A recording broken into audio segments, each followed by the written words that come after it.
Hey guys, Matt from Model Minutes here and welcome back to the workbench. Today I'm taking a look at this, the F-117A Nighthawk in 1/72nd scale from Revell. Join me in this video as I take a look inside the box and see what this one is like. So on the front cover here we've got a very exciting image of the aircraft conducting a bombing run at night. Over here it tells us that it's a level 3 skill. Possibly the biggest words on there, apart from the F-117 down here, level 3. And I get why Revell might want to highlight this. They're saying that this is like, you know, you look at this and you think level 3, that's going to be quite difficult to do. That, you know, it's more difficult than 1 and 2. But literally all it means is that it has more than 30 parts, but less than 100. So this has, as you can see here, 37 parts, so it's going to be easy. This is going to be an easy kit without even opening the box. I know this is going to be an easy kit. Flipping over to the back, we've got some lovely images of a pre-made sample, along with an image here of the sprues. So yeah, it looks like it's going to be quite nice when it's finished. We've got a list of the different paints down here, and an item number which is 3899. The long edges of the box don't feature any different information, it just helps to identify it when it's on the shelf. So let's get inside and see what we've got. As usual, I'm going to look at the instructions first, and these are the newer instructions from Revell, which I am so much more of a fan of. We've got a glossy A4 booklet. So again, level 3 doesn't mean anything.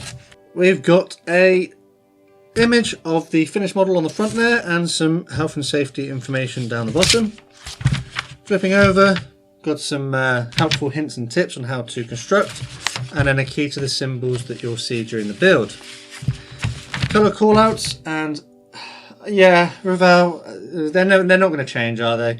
They're going to do this colour callout thing all the time. Basically, they have a paint colour, they assign a letter to it when it already has a number, and then they'll use that letter throughout. Fortunately though, being the fact that this is all in colour means that it will make it a lot easier to identify what I need as we go through. We've got a sprue map. It's great to have a sprue map because it helps to identify where things are, but as you can see there's not going to be that many parts. And then we're straight into the build. Adding things into the cockpit here, doing the pilot and his seat, joining parts of the fuselage, adding the wings, adding the tail, doing the landing gear over here. Yeah, it's not a complicated one. There's not that many steps. They've spread it out to make it look like there's more going on than there actually is. But, you know, like here, 14, there is literally one thing being added in. We get down to add the bomb bays, and you can add the bombs inside there as well.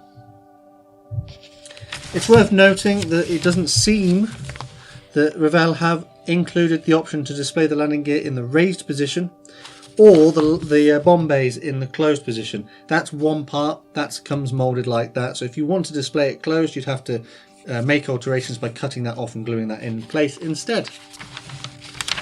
And then we get to the painting and stencil / transfer placement instructions. Again, printed in colour, very helpful, but as you can see there are primarily two colours. It's black and white. Quite a few transfers by the looks of it, but to me this is striking me as sort of a beginner level kit. Something that you might want to get if you're just starting out due to the very simple paint schemes, and there's not that much in the way of transfers. So the aircraft depicted is a F-117A Nighthawk at Holloman Air Force Base in 2006. Cool, so yeah, instructions don't look to be too difficult to follow, and to be honest it doesn't look like it'll be a hard kit just looking at them. As is usual from Revell, we get a safety advice sheet, and they come in pretty much all of their kits. And then the next thing to look at are the transfers, and we get a little tiny sheet. Despite the fact they look like there was loads, this is quite a small sheet. The printing on these looks to be really quite well done, but the thing I've noticed is they seem thicker than normal. The transfer film is much thicker than on other Revell kits that I've had.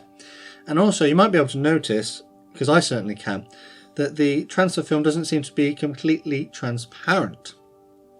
It's almost like it's slightly fogged up or misty. Hopefully when you put them on the model kit you won't get any of that. It should be like see-through. But yeah, those are my only concerns. Other than that they look okay. Now it's time to look at the parts.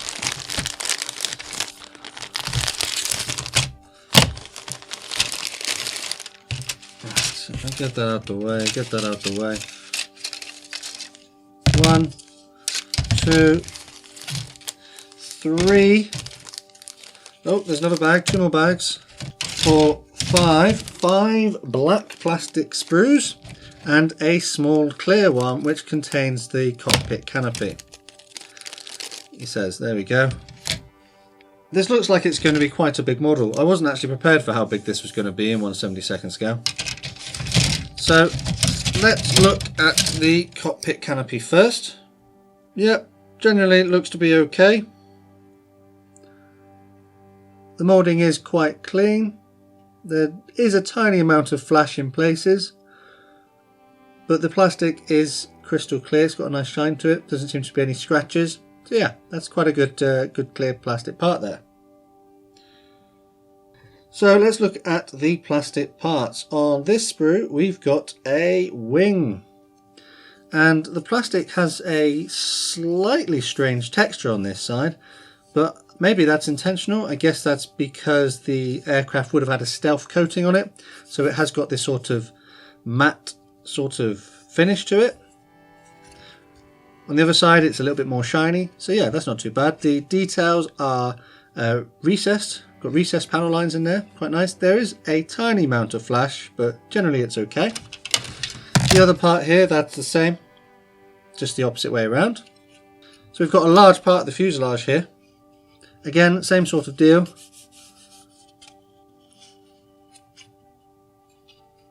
Detail is reasonably well reproduced. A little bit of flash in places. Oh, there's the pilot as well. Let's take a look at the pilot. And yeah, he looks okay. I mean, he's not the best pilot I've ever seen. A slightly crude moulding, but I might use him. The cockpit here, that's probably the worst part actually, because it just looks toy-like really. Control panel moulded on the inside there. But yeah, it doesn't look fantastic, but I guess, you know, being on the inside doesn't really matter so much. Not too bad. So we've got the bomb bay details here, not too bad. Fairly well reproduced. It's quite a simple and chunky looking kind of kit though. That's a bit fragile, that one there. That looks like it could snap off. Details are here, they're quite good on the inside of the landing gear bay. And then on the last sprue. Oh right, okay, have you seen what I've just seen? We have got a copyright date, and it is on the outside. Copyright date of 1992, look. I am led to believe that the actual tooling date is 1991, so obviously the copyright date is slightly later. Not a fan of them putting the copyright date on the outside. It would make more sense to put it on the inside. They have put it on the inside, there look, as well. Oh, what are they doing? Why is it on there twice? You don't need it on there twice. You're only going to have to sand that off now. That's a little bit of extra work you didn't want to have to do. Well, they've even printed something in there, like an item code as well. That's interesting.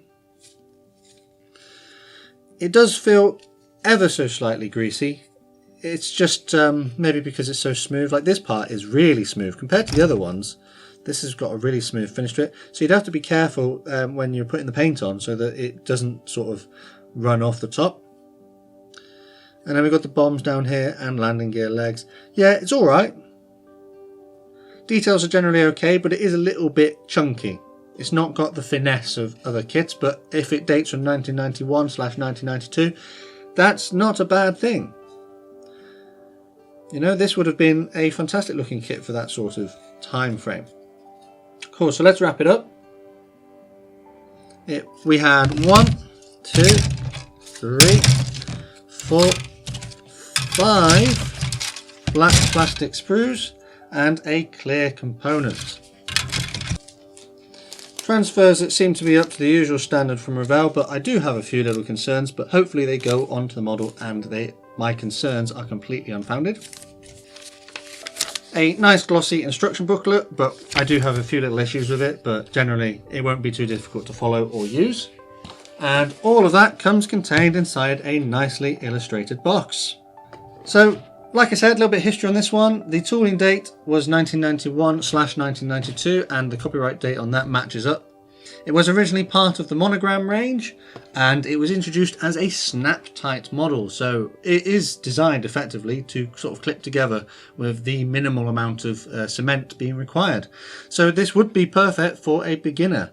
Is it up to today's standards regarding mould quality and finesse? No, not quite, but it doesn't look too bad either. So if you were really interested in this type of kit, then it would be perfect for you. I'm hoping that when I come to build it, the fit of the parts, it goes together really well. Being snap tight, it should be designed to do that, but I guess we'll have to see when we come to build it.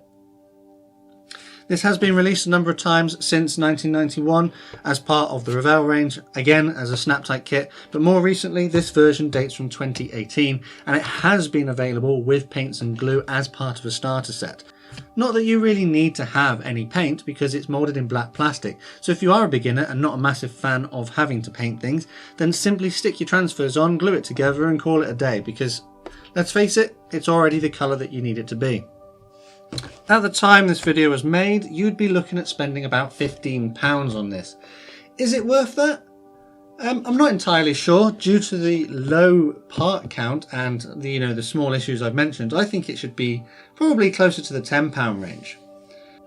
So personally, I'd be a little bit reluctant to fork out £15 for it. I was actually gifted this, so probably the person who bought it for me did spend £15. But then I do like to get a deal and I am a bit of a cheapskate. So if you'd like to see me build this kit, let me know down in the comments, and also leave any other suggestions for any other videos you might like to see. Before I sign off, massive thanks to my patrons over on Patreon and my channel members here on YouTube. A massive thanks to these guys for the support they give the channel. If you'd like to find out more about the perks you get and how to contribute, then take a look at the links in the description. Whilst you're in the description box, you'll find links to my social media accounts where you can connect with me as well. All that's left to say is a massive thank you to you for watching this video, and I'll see you on the workbench again next time.